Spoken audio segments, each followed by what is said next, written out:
I have to do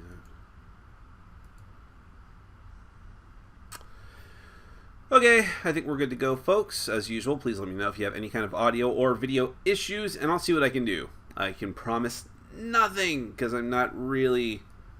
That's not my area of expertise. So, we'll see how it goes. Of course, I suppose I can check myself.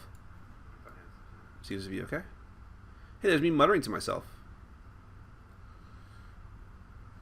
Alright, cool, we're good. Alright, how's it going, everybody? Welcome, guys, girls, obsessive reviewers watching me every week, hoping to learn something from me. Stay tuned, you will. If you're looking to find out how you can make your own Q&As more entertaining, I will show you the way. But for the rest of you, thank you for joining me. This is our weekly Saturday Q&A. I always start off this show talking about some of the things going on around the channel and my life in general, just that may be influencing the channel. As you can tell, my output was once again kind of crappy this week. Well, it's not that it was crappy. I did like 6 videos, but of course some of them you're not going to see because I haven't finished editing them yet, and some of them are previews, and some of them I just haven't finished up quite as well as I wanted to. So that was that. Of course, I have the Besieged and its expansion review that should have been up earlier in the week, but it just didn't happen. I had a really slammed week at work. It was very bizarre. So in addition to working extra hours, I was also like, I got home and was just exhausted. So it just wasn't happening. The body was willing, but the mind was weak. Speaking of that, I haven't been to sleep yet. That's probably cause for concern. And what I mean by that is I woke up yesterday at... I don't know what time ever I get up for work, like 8:40. We have weird hours at work. It's my normal work hours are like 10 or 9:30 to 6, but so I don't have to get up to like 8:30 to 8:40. So I got up at 8:40 yesterday, and yeah, I haven't been to sleep yet. That's probably not good, especially since I have a game night tonight. But I'm hoping that after this I can grab a couple of hours of sleep, and then I have to get ready because my place is freaking trashed from all the games sitting around that I have to set up to film. Which is something else I have to finish up before that happens, and I have to clean and all that good stuff, so we'll see how that goes. Now, I do have an extended weekend this weekend because, I had a really long extended weekend planned when I was still with this woman that I was seeing, and so that was kind of devastating that whole thing fell apart. However, I told my bosses that I would still be taking one day off for me, because I've been so exhausted and slammed lately. So Monday I'll be doing nothing channel related because I just want the day for myself. Well, not directly channel related. I'm going to be putting together Kingdom Death and pimping out my copy of that because I finally got all the card sleeves I needed. So I'll just be working on that and watching TV all day. But tomorrow, I know you guys are sick of my promises, but yes, the Abyss reviews will be going up. In addition to that, for sure, guaranteed, unless my camera breaks or I have a violent illness, you will be seeing the review of the new Captain America expansion for Legendary. Quite excited to talk to you about that because I know this is a bold, edgy statement. I like Captain America. And then this baby here, Naruto, the board game. Is that the proper name? Yeah, Naruto Shippuden, the board game. I know people are gonna, which I got so much hate comments on my Naruto deck building game review, like, oh, you can't even pronounce it right? How dare you insult the show if you can't even pronounce it right? Like, whatever. So I'm going to get to this very interesting game, and it's says it's from Yoka Games, but it's actually from Japanman Games. This is like an early copy, so there's that. I will not promise I'll get to this, but eventually I'm going to get to this one, Drunk Quest. Which is not, even despite that name, is not as exciting as the other two. And then, what else? Nothing I really want to talk about. I don't know if I'm actually going to play Kingdom Death on Monday, but the plan is, once I get the game where I want it to be as far as pimping everything out, it's not pimping it out, it's protecting it, really. I'm putting sleeves on it, I'm laminating cards, I had originally done all of the full main rule book, was spiral bound, laminate sheets on the front and back to protect it. One of the benefits of working at a printing company is I can do that stuff easily. And I just did it for the expansion books. I trimmed the spine off of all the expansion books, put them all together in alphabetical order, and spiral bound them. I have to pick it up. I have someone else doing it for me, so I'll pick it up at work next week. So once I get all that stuff done, just so it looks kind of good on camera, and it's not all, some things are laminated, some things are not, then I'm going to start filming it. I think I'm going to do a full campaign, well, until I die at least. I don't know how that's going to work. If I just keep dying over and over again, I can't imagine that's good content for you guys to watch, but we'll see how it goes. Ideally, I am going to do just a normal campaign with no expansions, and then maybe I'll do the Dragon King campaign. The interesting thing about, for those of you who don't care about Kingdom Death Monster, this is going to be so dull, but I know, I'm sorry. But the Dragon King is the one that everyone was really pumped for, and it's not just because it's such an amazing miniature. It's because you can, and I mean, a lot of the expansions do this to some degree or another. The Sunstalker is the same way, but with the Dragon King, you can decide to either just have him as a monster that you hunt, a really powerful one, or you can decide to do an entire campaign where instead, maybe this is spoilers. If you don't want to be spoiled on Kingdom Death, come back in 30 seconds. You can decide to do an entire campaign where instead of like, hey, we just killed this lion and now we just go and found the settlement with the Lantern Horde, you kill the lion and then drag it to where you see like something in the distance, and it turns out to be the Dragon King in his human form on his throne. And he's like, oh, okay, you guys are, mine now. And you, like, are his followers, like his servants, and you build up the settlement around him. It's super interesting. Super, super interesting. But I want to film an original campaign first. So we'll see how all that goes. In the meantime, a couple other little channel notes. We'll get to questions, don't worry. If I have to go a little bit over, it's fine. I am looking for an artist. So, because this is hand in hand with the stuff that's been going on the past couple weeks, I had an artist all lined up. It was perfect. It was great. It was going to be wonderful. All the artwork was almost finished, and then everything went to hell. So I lost everything. It was incredibly upsetting and depressing, because you guys know how long I've been trying to work on that. So if you know an artist, tell them to email me, boardgamebrawl@gmail.com. I have a very, very, very specific style I have in mind, a very, very, very specific allotment of work that I need done.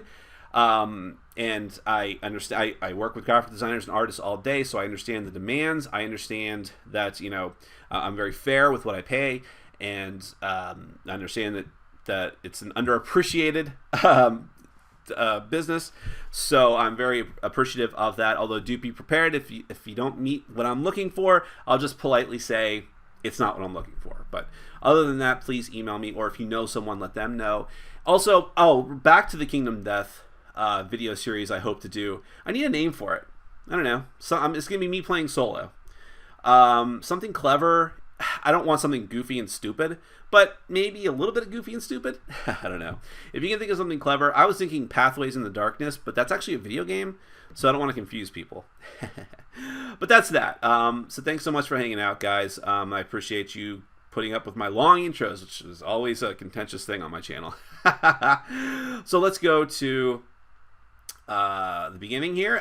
Chris, thank you very much. Looks like you're still a mod. That's good. I don't have to do it now. Chris is reminding everyone that once again it's daylight saving time was a couple weeks ago here in the US. That must really fuck everyone else up around the world. I guess so. I never thought about it. That's, the typical egocentric American. I didn't think about it. But thank you, Chris.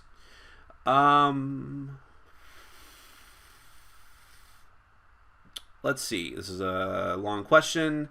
Nick, I don't know if you like Mage Wars or not, but I've heard a lot about Academy, so I picked it up. I have to say I prefer Arena hands down. It just feels like Academy lost half of what made it so good. Thoughts? Here's my thoughts.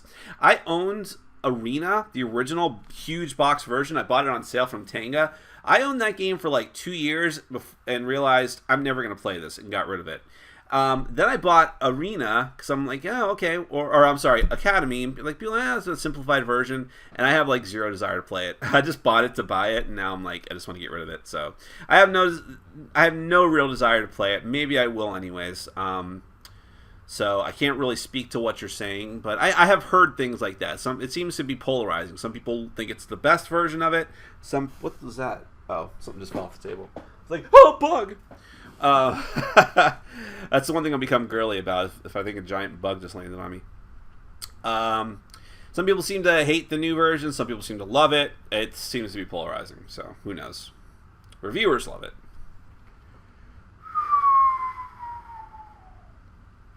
Thank you, Quarantine. I appreciate that sentiment.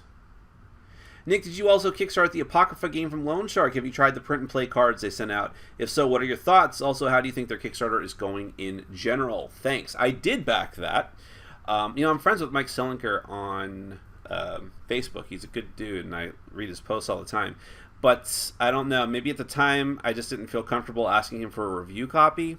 So I decided to back it, and you know, it's always a weird thing with those review copies. I've gotten review copies of Kickstarter games before, and I don't get any of the extra Kickstarter stuff, and it's kind of weird to ask for it. So I'm like, maybe I'll just back it.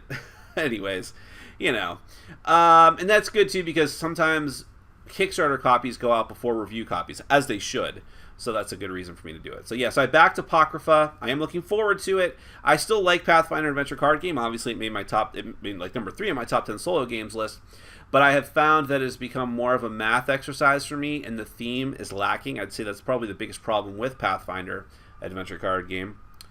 The opposite of Pathfinder, the RPG itself. And so I am hoping that Apocrypha fixes that. And on top of the fact that Apocrypha has I typically like fantasy more than anything else, but Apocrypha reminds me a lot of World of Darkness from White Wolf, the whole RPG setting. With some differences, obviously, but that's what it reminded me of as soon as I saw it, and I'm excited about that. So I'm looking forward to it. I have not tried to print and play stuff because I don't do that. The only time I ever do print and play is when I have to do a preview game, which is on my table right now. And they asked me to do it, and they pay extra to do that. So, but I will not play a print and play game. In fact, someone had Secret Hitler, the print and play, and was like trying to get people to play it. And I'm just like, eh. And he's like, "What? You're not interested in the game?" I was like, "No, I backed the game on Kickstarter. I just want to play the print and play." It's just a thing for me, you know. How do you think their Kickstarter is going in general? I don't keep up with the updates. It seems like it's okay. I haven't heard any problems. Well, this isn't a question, but I'll mention it anyways, because it sounds interesting to me. Thank you for your Runebound review. I had thoughts for a long time on buying it, but I did not due to the negative reviews, but you helped me try it out, and we love it. It's a way better version of Talisman. Well, I hate Talisman, so I definitely agree with you there. I don't know. Well, the reason I thought that was interesting, I'm not trying to read that to toot my own horn, but are there a lot of negative reviews for it? I don't read like professional reviews for anything anymore because I don't want to taint my own opinions of things. But I'll read comments and just from general like BGG user base, and I thought the reviews were positive, but maybe I'm wrong. A lot of people were rebelling because they're like, I bought all the second edition stuff. Now you're making me buy it again, which I get, but I didn't, so I didn't have a problem with that.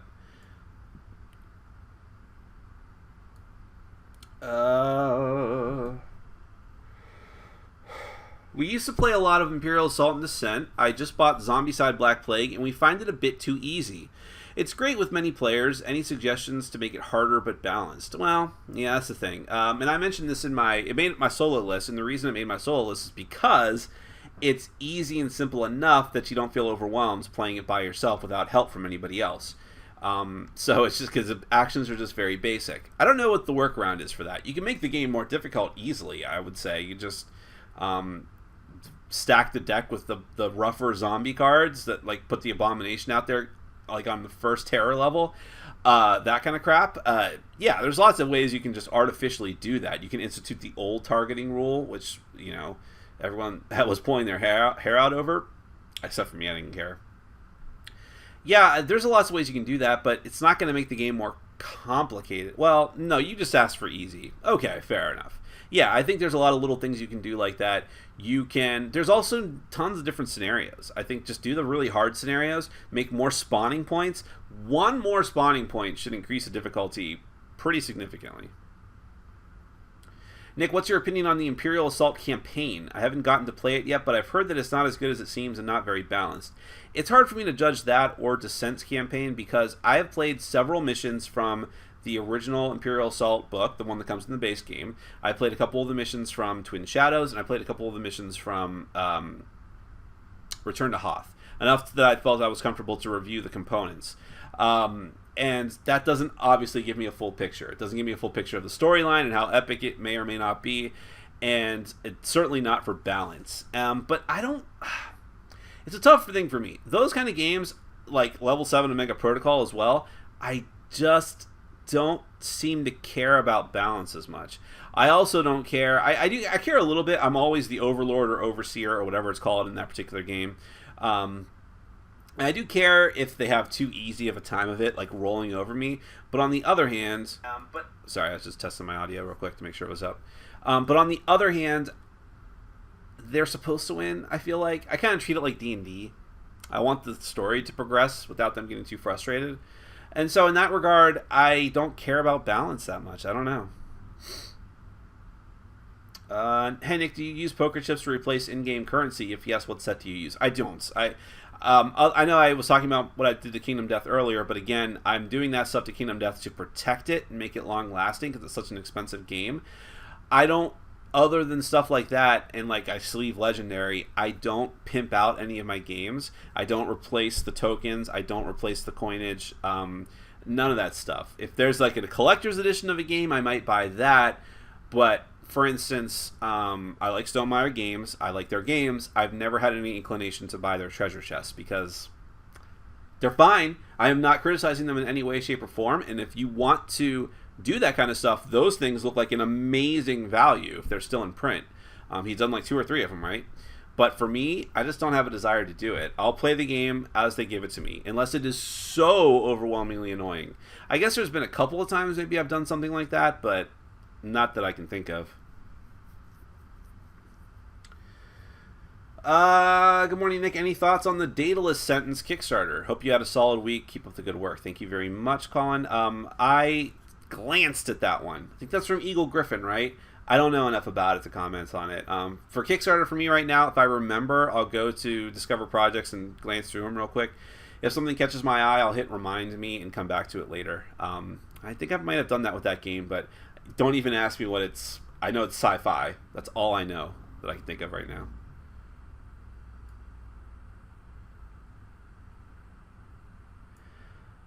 Really liked your top 10 solo games vid. Thank you. One big positive about it was that it was... I guess this isn't a question, sorry.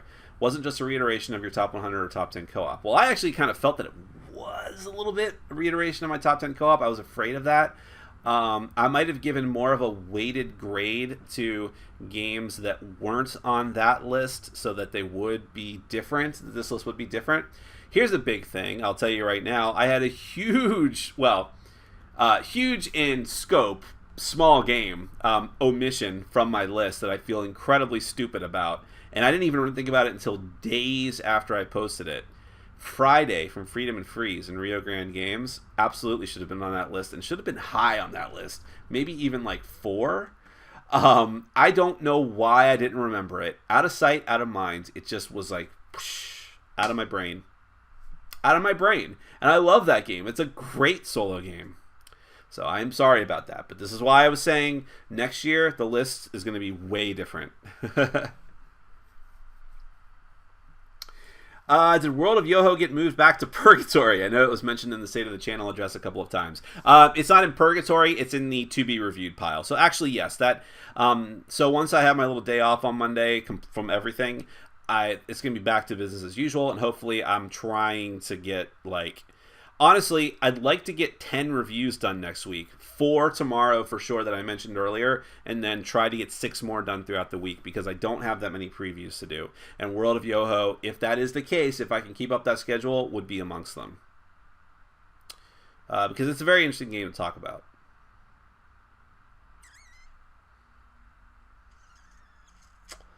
Hi, Chris. Chris wants to send me a review copy of a game I did a preview for. Absolutely. Email me at boardgamebrawl@gmail.com or just send it to me. You already have my address. I would say that since I've done a preview for your game, I would probably move you up out of Purgatory faster. Just because that seems like the right thing to do, right?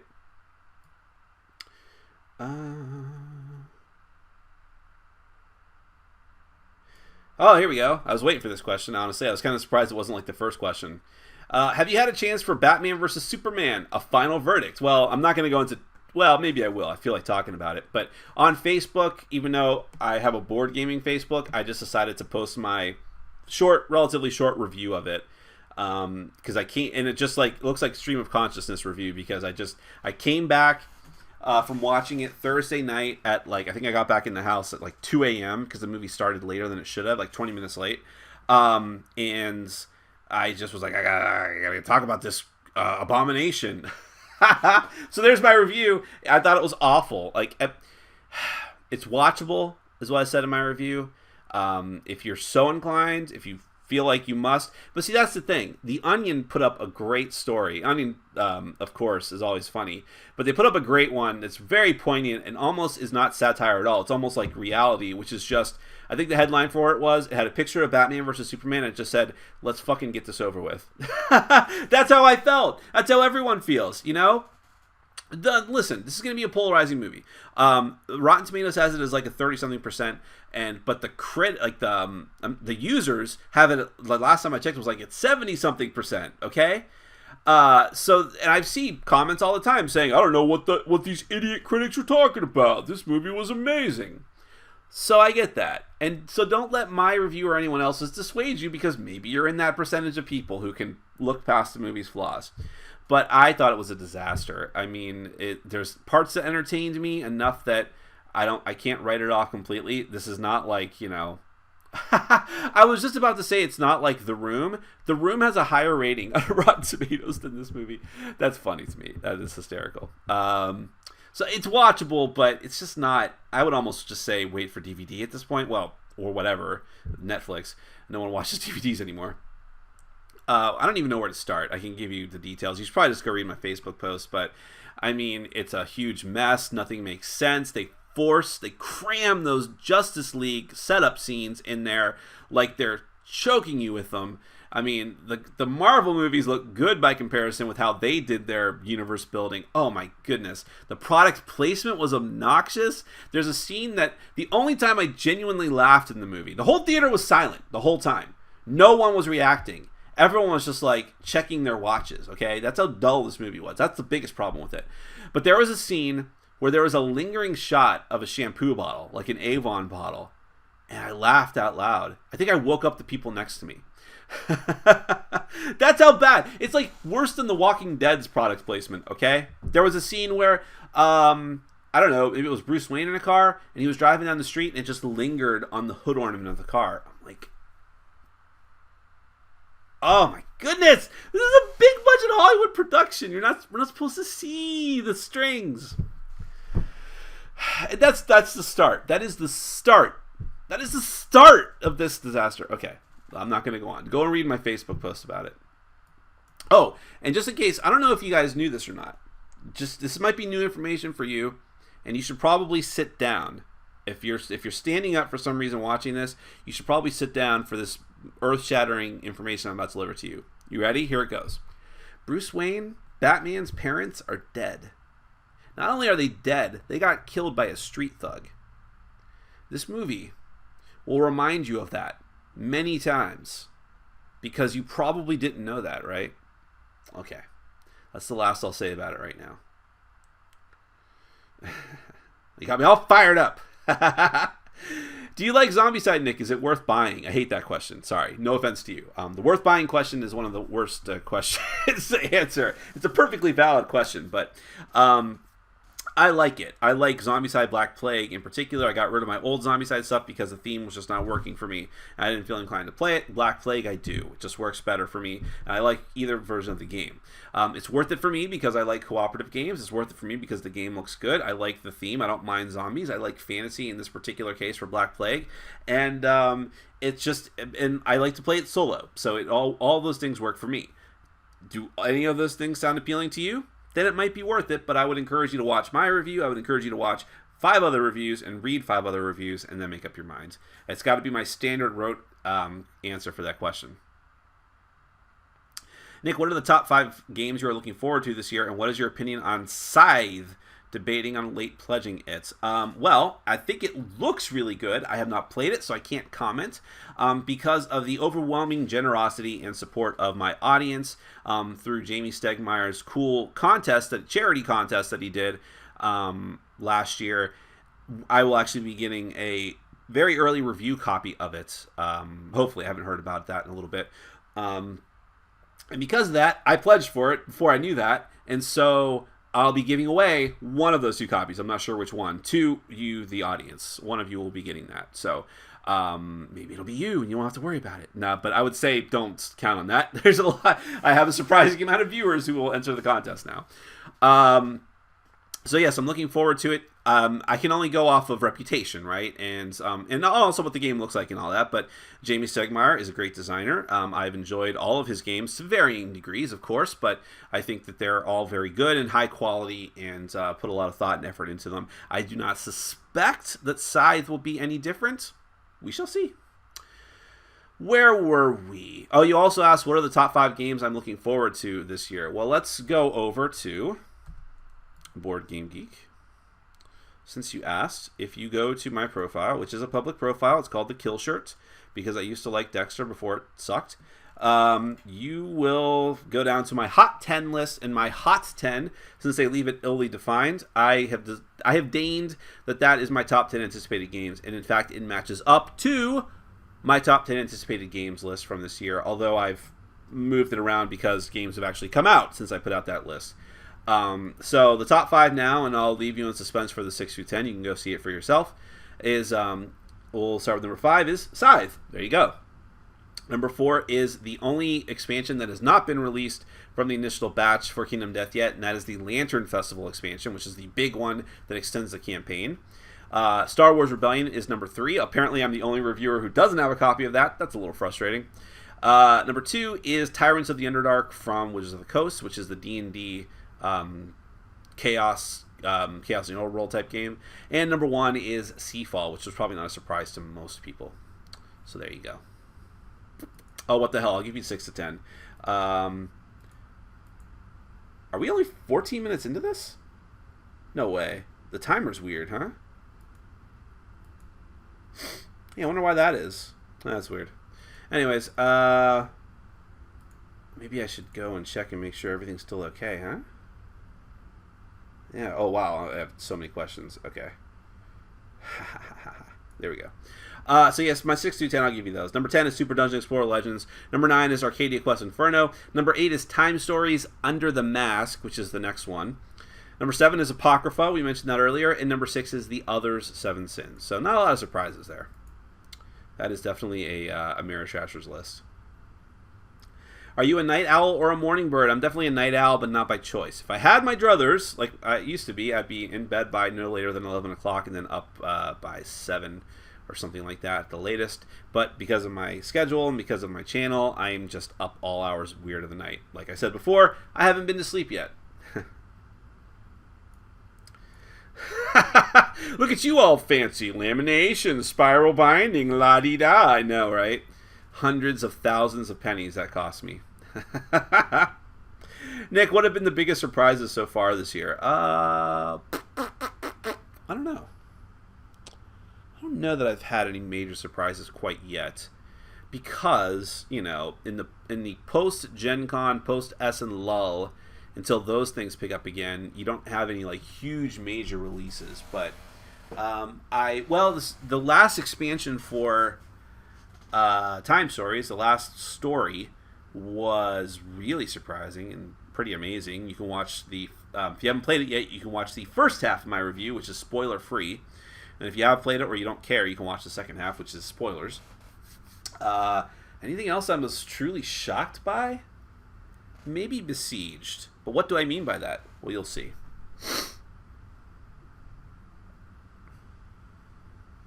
First time I ever kickstarted something, which is The Others 7 Sins, speak of the devil, kind of literally, it got delayed. Is that the norm? Yes.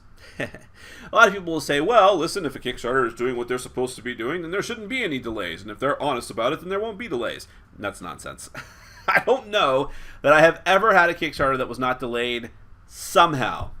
I have had some that are really close to their date, like a month or weeks. I mean, I don't know that I've backed a lot, a pretty decent amount.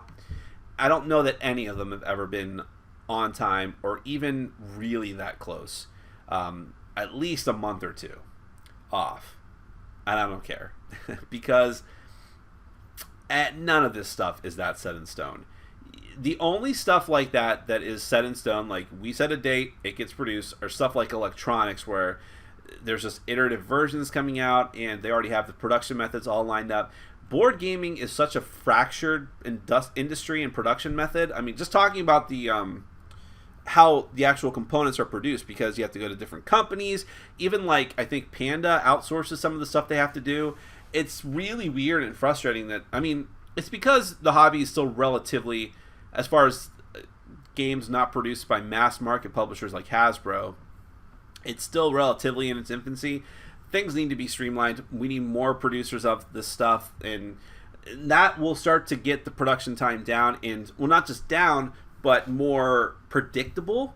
But for right now, it's the Wild West, and nobody can really account for anything. You can't account for shipping. You can't account for international shipping. Board gaming is a huge international hobby. When you add anything like that into the mix, it's just throwing wrenches. It's throwing spanners into the works, okay? So, now here's the thing, though. With your case in particular, you're talking about Cool Mini or Not. Cool Mini or Not is going to give you your game, and they're going to give it to you. It's going to be great. Well, okay. It's going to look great. It may or may not be that good gameplay-wise. They have a pretty good track record with that, too. But even they, as a major producer of board games, who have made Kickstarter their business model, who just got a huge influx of millions of dollars of capital from an investor to do this indefinitely from this point forward, even with all of that, they still have delays. Fantasy Flight Games still has delays. So I'm not coming down any for this or anything, but for anyone else, I will say definitively, accept that there's going to be delays for Kickstarter. Just the way it is. I don't see it going away anytime soon.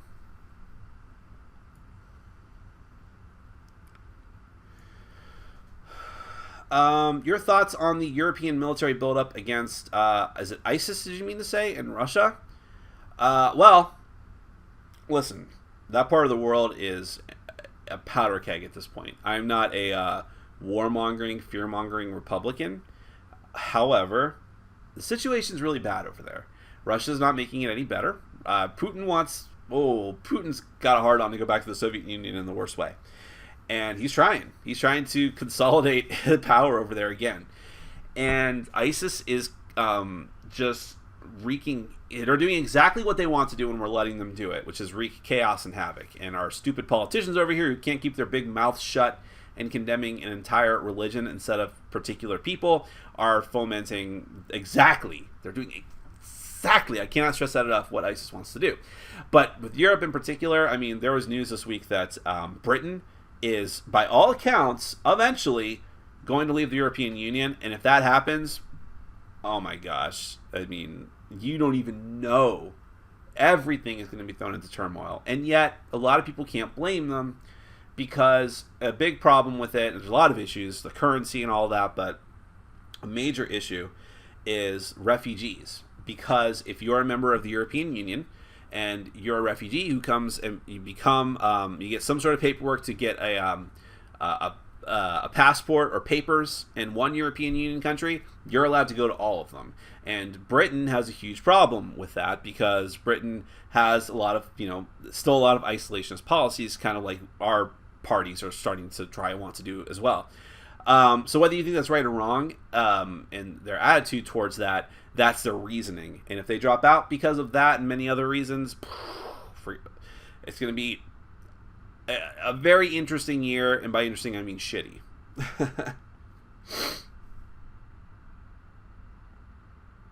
Hey, Nick, I've been watching another person playing. I assume you mean Kingdom Death, and some of his choices have been dumb. I can't wait to see your decisions.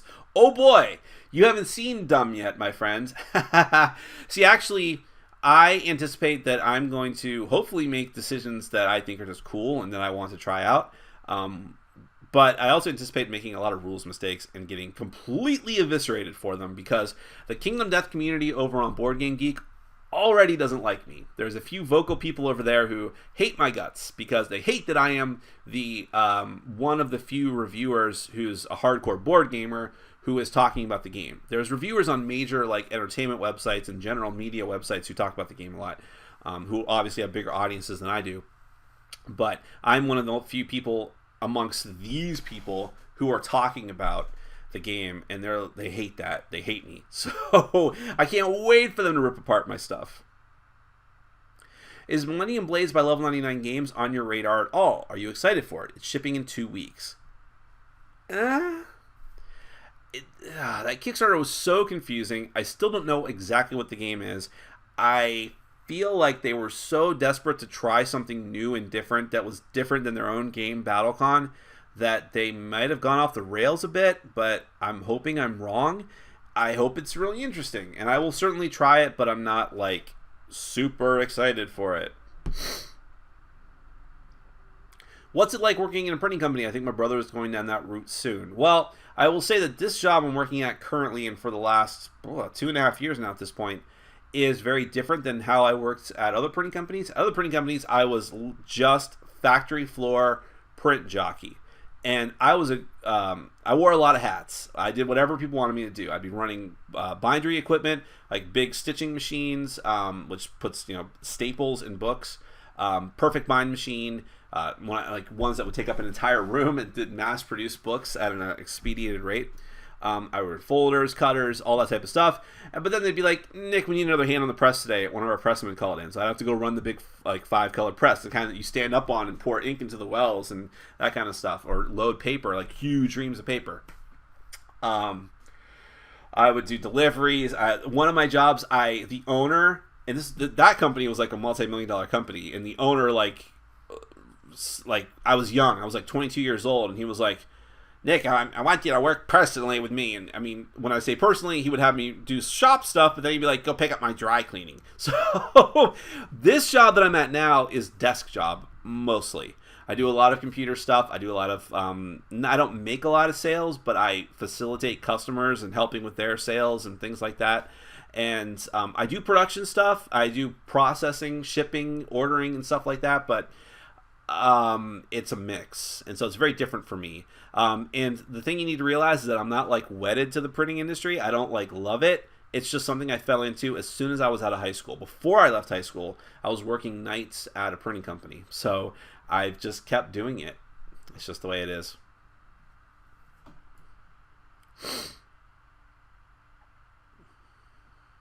Which of the Fantasy Flight games that you disliked or aren't available would you like them to redo or retheme that they haven't redone already? That's a mouthful. I thought I had an answer for this, actually. I would have said Runebound, and they did it.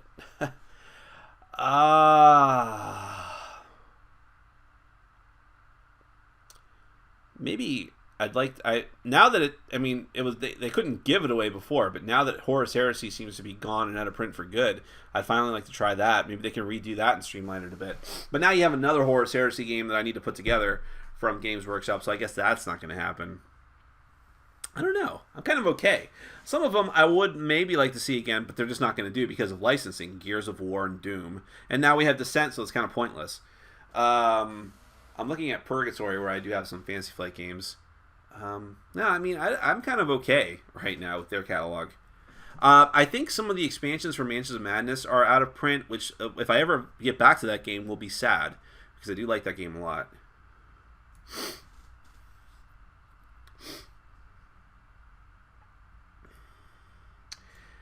Hey Nick, I appreciated the solo list. Have you played Castle Panic? And if so, have you played it solo, and would you recommend it as one? I have played Castle Panic multiplayer. I wasn't a fan, so I don't really have an inclination to try it solo. But then, did I play it with the expansion? People keep telling me the expansion makes that game. I don't know that I did, but I wasn't even mildly interested in it, so. Nick plays Kingdom Death Monster is a good title. Nick playing with himself and dying. That is a title. That is a title. I mean, you are factually correct. People hate me already. I might as well just do it, right? Nick plays with himself and dies. It's got a better ring to it, maybe. Hello from the Netherlands. Hello. Always happy to hear international people watching me. I seem to have quite a few, actually. Hi, I heard any news on an expansion for Forbidden Stars? Nope. I don't know what happened there. I've gotten criticized before for, actually, the thing I got criticized for was lamenting that Level 7 Omega Protocol wasn't getting an expansion, and then they finally did, like 2 years after the fact. So never say never, but we're talking about Fantasy Flight here. Now, Level 7 was from Privateer Press, and they're not, like, known for their board games still. They're still primarily a miniatures company. So you can understand where they might be like unprepared for a success of a board game and whether or not they want to do an expansion for it. Fantasy Flight Games is known for pumping out expansions for everything that they do that's mildly successful. And they haven't done one for Forbidden Stars. I'm wondering if it didn't sell well enough for them to justify it. I'm wondering if they had some issue with Games Workshop. But they've done another games. They've done at least Warhammer Quest since that game came out, which is licensed by Games Workshop. So I don't think so. Yeah, I'm really surprised by that. I think they're missing their window here. That game is not exactly being talked about much. Excuse me, my nose is still kind of stuffed up. Yeah, the whole beginning of this week, I was still sick. After my Q&A last week, I got worse. I was like, are you kidding me? I thought I was coming out of it. I canceled my game night. It was terrible. So, anywho, yeah, I don't know what's going on with that. I really want to play the Tau expansion. Play as them. Oh, well. Hey, Nick, any thoughts on the Golden Geek Awards? Yeah, sure. I read them. And there is a huge thread of arguments going on about it. Like, I subscribed to it, which was foolish, and I crept up for a little while. But then, like, I didn't keep up with it for a day, and then checked my subscription feed, and there was 151 replies. I was like, I'm out. People are arguing because, of course, I think this happens every year. They say it's been taken over by casual games. The BGG audience is the hardcore BGG fans are not being represented, and this whole thing is a waste. Why isn't Cooperative in its own category? How can Pandemic Legacy win so many categories? How can Pandemic Legacy be a strategy game? Blah, blah, blah, blah, blah. So much Pandemic Legacy hate. This once again, people were just starting to have their wounds scab over from when Pandemic Legacy became the #1 game and still the #1 game. And now they're outraged again. Pandemic Legacy and Time Stories did very well, I think. What other things made a lot? I don't know if there's a lot of other games that won as many categories, but Pandemic Legacy swept. I think every category it was in, which you would expect because it's the #1 game, of course, and it's still hot to this day. Listen, I'm not upset with it. I think that these are the Golden Geek Awards, and they're a popularity contest. If you had Look, they have an award for movies that's voted on by the people of the country. It's like the Billboard Awards or something like that, and there's the Kids' Choice Awards and MTV Awards. Those are all voted on by the people. And what happens when you let the people vote for movies is stuff like the Fast and the Furious wins. Now, I don't think that we have the same issue quite the same way. Excuse me, I'm getting parched. With the Golden Geek Awards, because I think that the games that were nominated and won are really good games. Pandemic Legacy and Time Stories. They're the popular vote, but they're still really good. We're not talking about like Monopoly or the latest version like Aliens vs. Predator Scrabble or what did I see? No, Aliens vs. Predator Yahtzee. I saw at the store yesterday. So, I don't think it's anything to panic about for sure. It's just a popularity contest. What would people expect? And these are still dedicated, for the most part, BGG users, because in order to vote, you had to either have donated to the site or you had to have gotten an avatar, which either requires a donation or you have to go begging for Geek Gold to get an avatar or do work on the site. Most people who just want to like crowd into the ratings aren't going to do that. So I think it's fairly accurate. Now, look, I was upset that Kingdom Death Monster won nothing, but again, I wasn't surprised. No one's played that game compared to those other games. It just wasn't going to happen. And the artwork is, even though it's objectively good and high quality, is still polarizing. So, I don't know. I wasn't upset by them. I think they're interesting. I like that people are getting a voice. Flick them up, wooden or plastic version. I can't decide. I think either one would be fine. I don't really see there's a gameplay difference. It's just a matter of what appeals to you and what you're willing to pay for it. Because I think the wooden version is much more expensive. And yes, someone points out afterwards, flicking wood can be more painful after a while. I don't play Flick 'em Up like every day, so I haven't experienced that, but I can absolutely see that happening. And I'm sorry, the longer I talk without anything to drink, I'm coughing more.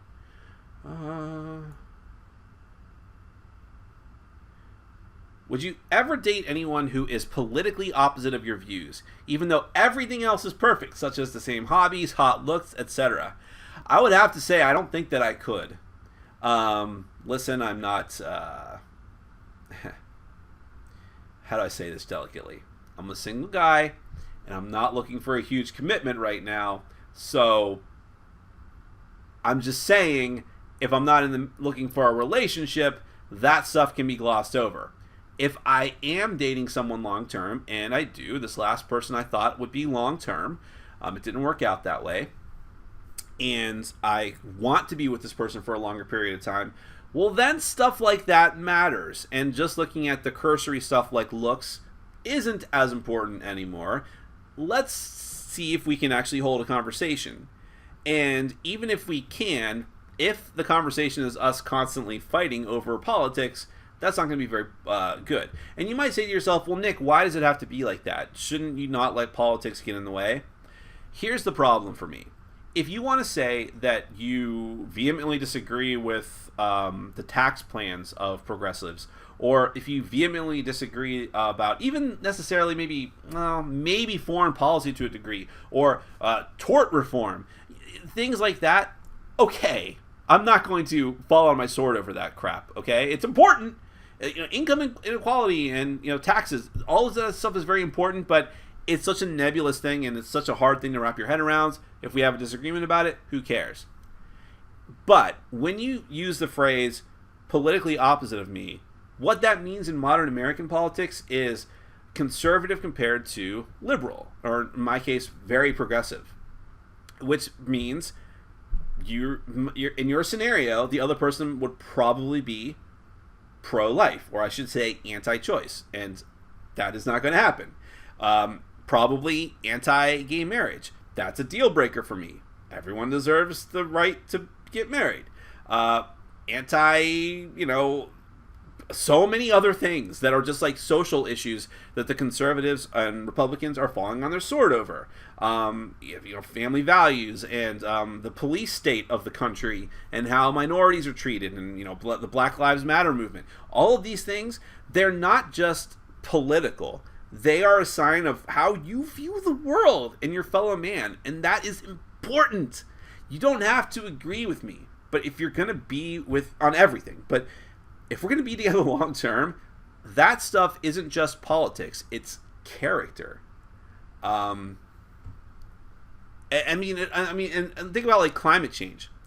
If you're someone who says climate change, nonsense. I don't care if 90% of scientists say that it's a real thing. What do they know? Not only is that reckless and irresponsible train of thought to have, you are telling me that you are just reveling in ignorance. And I would not be able to tolerate that. So, that's me. I couldn't do it. That's a great question, though. Obviously, it got me fired up. Anytime that happens, it's probably a good question. Nick said taint. Okay. I'll say it again, too. And slower. Taint. Nick, who would have been in an epic rap battle of history between you, Joel Edie, moderator Chris, and Wicket W. Warwick? Why is he in it? Why is Warwick? Are you talking about Warwick Davis? Why? I don't know. I would say him though, because I don't know. No, I would actually say moderator Chris, because they've done rapping on the show. Okay, they played the Vanilla Ice game and owned it, son. So I wouldn't want to mess with that. I do think I can out-rap Jolene, though. No, probably not. I listen to a lot of rap, but I don't do it. I do give some Batman vs. Superman thoughts. Just you wait. What's your favorite Final Fantasy video game? Final Fantasy Tactics. Of the regular series, I will say Final Fantasy VI, which is also known as Final Fantasy III.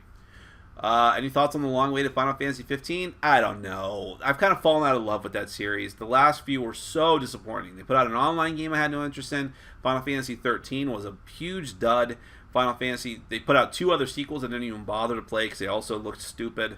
Final Fantasy 12 was like the last good regular series game for me. And some people didn't like that. I liked it though. Do you have a partner type? I'm going to need clarification. I don't know what you mean by that. But I will answer. Is Under the Mask still coming in April, or has it been pushed back because of Dragon's late release? I don't know. I especially don't know, if I may say it like that, because apparently people in Europe already have both of them. Someone on my Facebook post, when I posted a picture of me receiving Prophecy of Dragons in the mail, said, "Oh, that's great. We've already got them," and showed both of the expansions on their shelf. And I'm like, no, I didn't say that. But yeah, so I don't know how that works. I mean, they're I think Paris-based company, so it makes sense that they would get them a little bit sooner. But that seems like a huge discrepancy of time. Warhammer Adventure card game or Pathfinder Adventure card game? Well, that was pretty definitively settled, at least for now, on my top 10 solo games list that came out earlier this week, where Warhammer Quest, the adventure card game, didn't even make it on the list, and Pathfinder was number 3. Now, I like Warhammer Quest, and I think I need to play it more. I think with more time, I might, and perhaps with expansion content, that might flip, or at least it would show up. I'll read this real quick. It's not a question. Yes, I will agree. Ben Affleck as Batman, pretty good. Well, let me be very clear on this. This is another huge problem I have.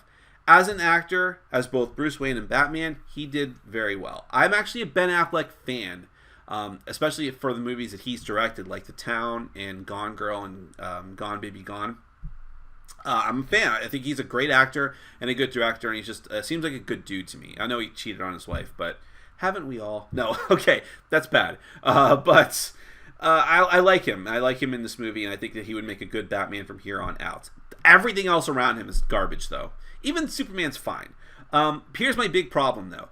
Batman, and I know, this is tiny spoilers, I guess. They just say Batman's a violent murderer now.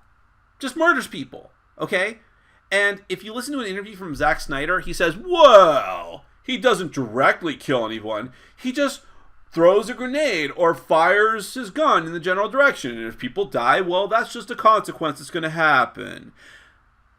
First off, that's not the case. He directly aims a Gatling gun at people, and they die in horrible explosions. Then, if you are even remotely familiar with the comic books and the animated series, I'm not talking, okay, the very, very, very original Batman, like created by Bob Kane, had a gun and killed people. I get that. That is not anywhere near what Batman has been in the last, 60 years, okay? Frank Miller's Batman, too. All right, fine. Far future dystopia. Different story. The normal Batman in normal continuity for the last however many years, and in the animated movies and series, not only will he not kill people, or even, put people in mortal danger that he's not in control of, he will, I'm spittling, he will actively try and rescue criminals and evil people if they are about to die through some other means. If they're about to fall off a roof, or if they're about to be caught in an explosion, he will go out of his way to save them. I'm not saying I necessarily agree with that, but that is his character. So if you're saying to me, Zack Snyder, that Batman is just going to unleash the full force of a Gatling gun at unarmored people, unsuperpowered people, and be okay that they happen to die, I will tell you that you didn't make a Batman movie. You didn't. Even Frank Miller Batman wouldn't do that. You made some other kind of character and put him in a Batman costume. What? I didn't want to drop my phone that high.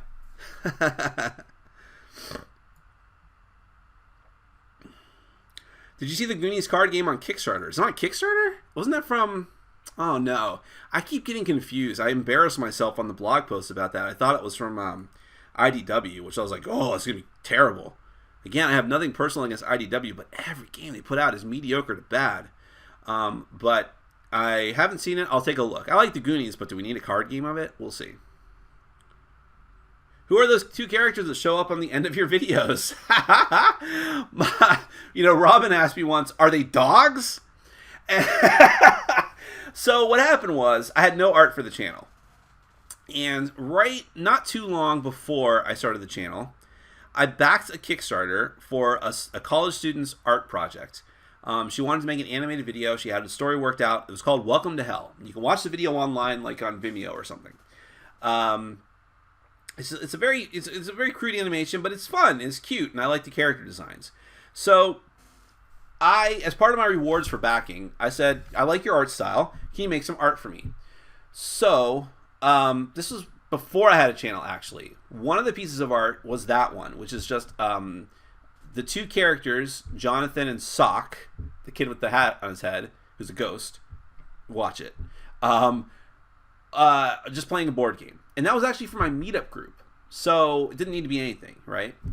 And then when I got my channel, I decided to keep using it. And then at the same time, I said oh, that's right too. The logo was also for the meetup group. Fortunately, the logo doesn't have the characters, and so it's more general purpose. And I like the logo. It's fine, but although I'll probably get a new one soon anyways. So that's what happens there. And I know it's weird. Like, who are these two random characters that don't look anything like Nick or anyone that's ever been on the show? But I just keep using it because now it's just there. But that's one of the things I'm looking to change out for sure.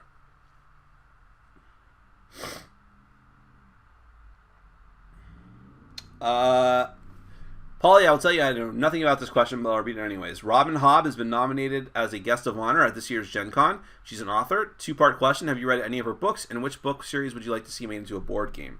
I have not read any of her books that I know of. I don't think that I have. It's been a while since I've read any books, but I used to read them voraciously, and I forget about them.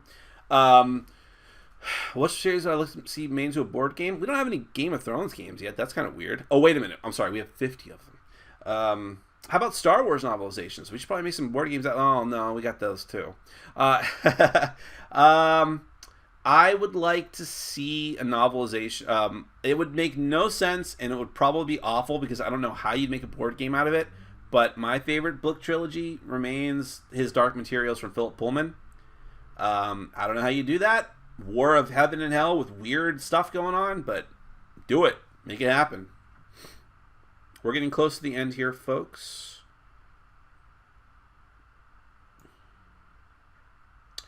Did you play Dust Tactics or Warfare once? They are going to revamp it again. Again? Didn't they just do that on Kickstarter a year or two ago? I have not, but I've heard good things about the various games associated with that. It's like alternate World War II or something like that. Name idea, Travels into Terror. That's not bad.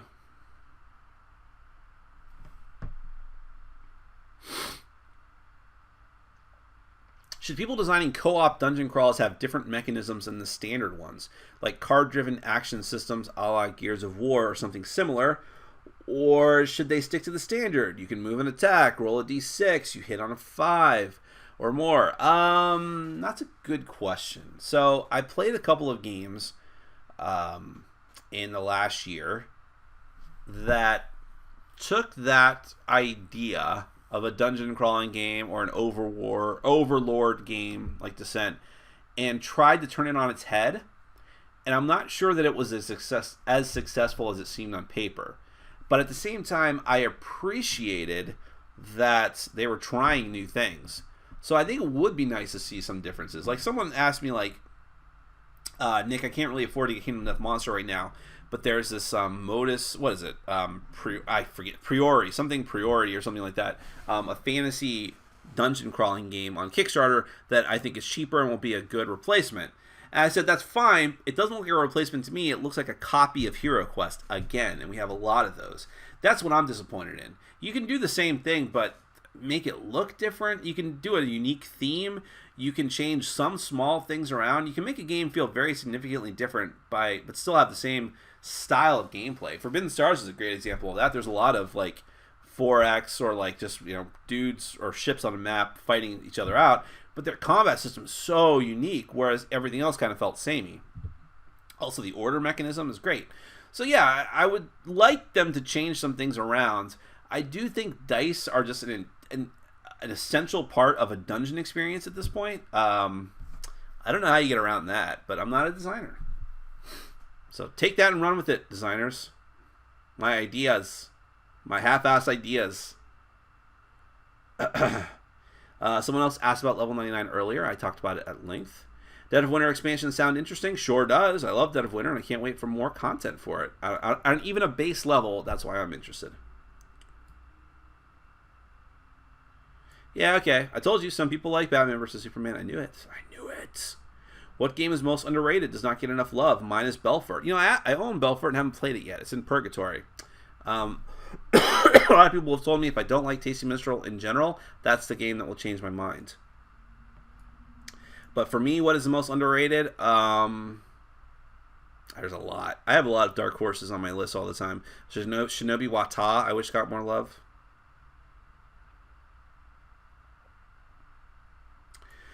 I'm about to run my first Pathfinder RPG session with people who have never done anything like this before. Could you give some advice for a first-time GM? Absolutely. Do not get too caught up in the rules. Have a base frame. Have people make their characters ahead of time. Give them a general idea of what to do. And just unlock everything as you go. To avoid the complicated stuff, just focus on keeping the game fast and fun and loose. Say, there are goblins! Attack them! Roll your die! You hit! I mean, don't be afraid to fudge the dice. Do not kill them the first time, for the love of God. But give them a challenge. Go out of your way to make it streamlined and exciting the first time. Trust me, you will get into the doldrums of GMing eventually if the game continues on, or you will have sessions where rules learning happens a lot, and where the game is more methodical and more calm and more like going through the numbers and number crunching and people maximizing their characters and things like that. But the first couple sessions have just got to be, let's have an adventure. Just keep it moving briskly and let them have fun. Let them goof off a little bit. Let them, behave how they want with their characters. And sort of, if you feel like they're acting out of character for what their character would be doing, nudge them a little bit. But don't dissuade them from having fun. Is the most important thing. How is Besieged with the FAQ? You'll find out. Thoughts on upcoming board game Chronicles Origins? I don't know what that is. Why am I blanking on that? I don't know. I'm so far behind, guys. Last time I caught up to the questions really early. Oh, 83 people watching. That's cool.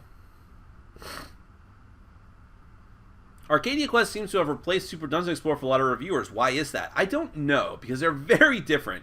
I can't stress enough how different they are. Yes, they look-ish. They look the same-ish, because they've both got chibi miniatures and fantasy setting, but play-wise, they're completely different. I think people just can't have too many plastic games like that in their collection, which I understand.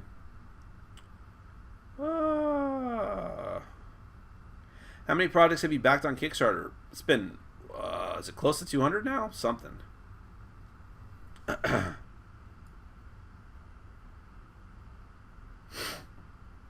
Oh, well, okay. Exploding Kittens made it on time. They said August. They delivered in August.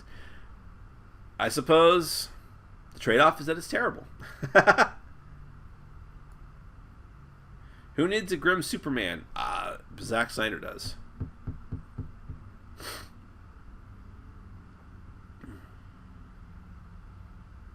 Nick, Star Wars or Star Trek? I will say I overall prefer, if you total everything up, and I'm not a Trekkie, I'd still say Star Trek had more life milestone moments for me. The touchstone for me in my life is more Star Trek. Have you heard about Star Trek Frontiers and Ascendancy? I've heard of Frontiers. I know that is the Mage Knight re-theme. I'm excited for that, actually. I think that could be a horrible monstrosity or awesome, as most things from WizKids happen to fall into those two categories. In Star Trek Ascendancy, I've heard of that. I can't think of what that is right now. I forget. Hey, maybe I'm not far behind in questions. Maybe the rest of the questions just evolved into Batman versus Superman discussion.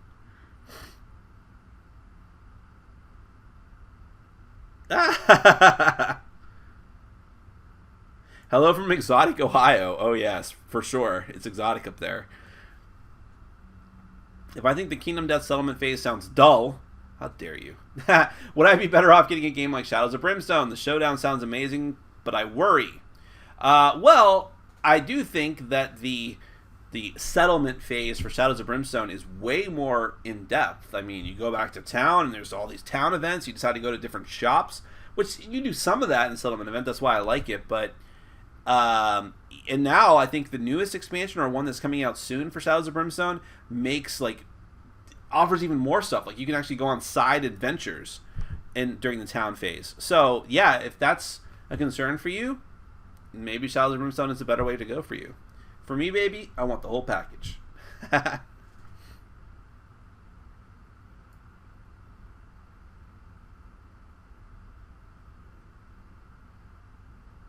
Hello from France. Hello. Hello from... Okay, now there's a whole lot of people. Hello from Budapest. Hello from Switzerland. Hello to both of you.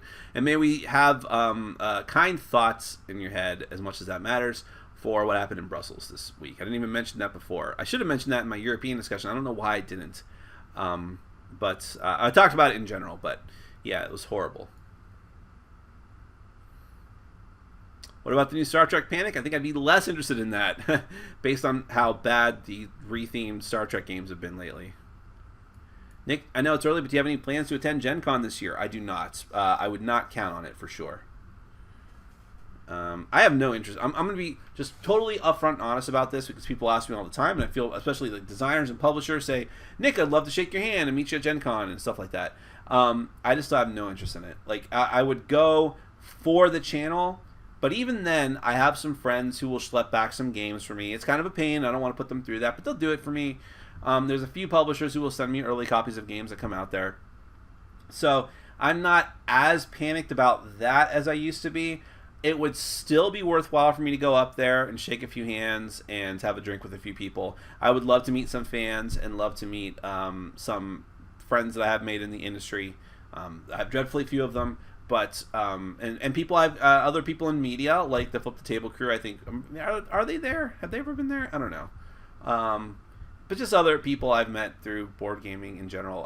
I think that would be one of two main reasons to go. The other one just being to get good, useful stuff for the channel. But it's just not quite enough for me. Like I don't travel a lot, and when I do, I want it to be for a really good reason. And that place sounds like a nightmare to me. It's just a big, sweaty mass of smelly people, loud, overcrowded, expensive food, people running to get to booths before the games sell out. I'm just not interested, man. I'm sorry. I'm kind of hoping that the industry grows out of that, and that I hope that there's like 10 Gen Cons, and then all of them are really small, and then people just forget about it. But... the thing that you should know is, and I talk a lot. I've become known. I know we're running late. I have become known on my channel for being very, very critical of.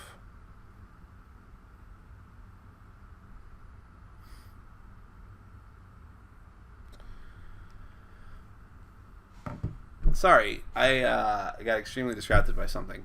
That's fine. Let me finish my thought. So, I lost my train of thought completely from that. Sorry. I was talking about Gen Con. I talk a lot about publishers and other people in the media, and I'm very critical of the way that they do things and the cronyism and all that. You have to understand that when you see a lot of board gaming media personalities extremely excited for Gen Con, and they get deeply involved in it, and they talk about it all the time, many of them are genuinely excited because they love this hobby, and they love meeting their friends, and they love gaming, and you don't get a lot of gaming done at Gen Con, but you still do get some, and that's why they go. Totally, totally for real. A lot of other people are there for business. Shaking hands, one hand washes the other. This is where favors happen, backdoor things. And I think that people have a vested interest in keeping it going exactly as it is. So when people complain bitterly about it, how you can't get a hotel room, how it's too overcrowded, how it's too expensive, how there's no food, there's no water, there's no air conditioning, know that not only do the people running it not have a vested interest in keeping it and changing it, they don't have the people who support it don't have a vested interest in hoping that people change it either, because it's not about, I don't know, I'm rambling now, but I hope you get what I'm getting at here. I don't think that Gen Con should be the focal point of so much attention during the course of the year. And you can say it's sour grapes because I don't go. I just don't want to go. I've been invited. I've been offered press passes. I've been offered free tickets and free lodging, and I still won't go because I don't want to. But I mean it when I say it shouldn't be this way. There should be 20 conventions during the year that have the same importance. But crowding so many releases into one convention, I think, is stupid, and I think there's a negative reason for it. Whoa, okay, this sounds like, I thought it was a joke question, but this is a serious question. How should I market my solo adventure board game? Because I'm a Muslim with a 6-inch beard. Should I be the face of marketing or should I stay behind? Well, first and foremost, my inclination right off the bat, as I hope any decent human beings would be to say, if that's who you are and that's what you look like, who cares? Go out there and promote your game however is best and comfortable with you. And I really, really hope, I'm incredibly cynical about the community of board gamers all the time, about our inclusiveness. I really hope we're not so bad that people would hold that against you, Jimmy. Maybe I'm wrong, though. And if you're nervous about it, I guess I can understand. But I still think you should be you, and that if you're passionate about it and you want it to succeed, then doing it in a way that makes you proud in every step of the way is how you should do it. Now, having said that, putting aside the fact that you're Muslim and that you have a big beard, I am not happy with my looks. And if I was promoting something, like, I've thought about getting a more attractive person to to my videos. Like, here, just read this. A handsome guy with 6-pack abs. But that's just me being stupid and superficial. You obviously look the way you look, not just because you want to look that way, but because, maybe I'm assuming, because you are of the Islamic faith. And do you? I mean, I don't want you to be like the experiment to prove whether I'm right or wrong, but I really, really hope that we are past that. So, I wish you luck, Jimmy. Oh boy, guys, I know. I have to say I was surprised the Dice Tower wasn't in the top 3 for podcast. People were saying that, like, is this what happened? Why was the Dice Tower not winning top podcast? Because they instituted a rule where you can't win more than once in a row. Because the Dice Tower would win every year, most likely. Because their user base is insane. So that's why. So I think the Secret Cabal won this year, so they won't win again. Or maybe there's a statute on that. I don't know. Guys, I think I'm going to have to end it here, though. I know I'm so far behind on questions. I hate to do this, but I have to go. I'm so slammed with stuff, and I was hoping to get some sleep. So please forgive me. If you have a question, and you thought it was a good question, I see some good ones there. I'm tempted to answer, but I have to go. Save it. I swear to God. Save it. Write it down. Make a sticky note on your computer. Like I do sometimes. I will get to it. Okay, I promise you. So next Q&A, we're going to do this every week. We will get to it. And I will answer every question I can in order. So post it early, and I will get to it. Guys and girls, thank you so much. Guys, girls, reviewers who are obsessed with me. I know you're out there. It's fine. I hope you learned something today. But for the rest of you, I love you all. My fans are the best. This is one of the best things I do all week. Thank you so much for bearing with me in my low schedule. You know what? You guys make it all worth it. You guys push me to be better. When you hear me stress out about how I haven't put enough content up, it's not because I'm like competing with reviewers. It's not because I'm trying to meet some sort of imaginary benchmark. It's because I want to give you all content because you deserve it. So for whatever reason you've decided that I'm worth your time and effort. Obviously, you're here doing this, and so I want to give you as much content as I can for your viewership because it's worth that much to me and a lot more. So thank you so much. Have a fantastic weekend. I will do my best to do the same. And if you're in Europe, stay safe. Thank you very much. Take care.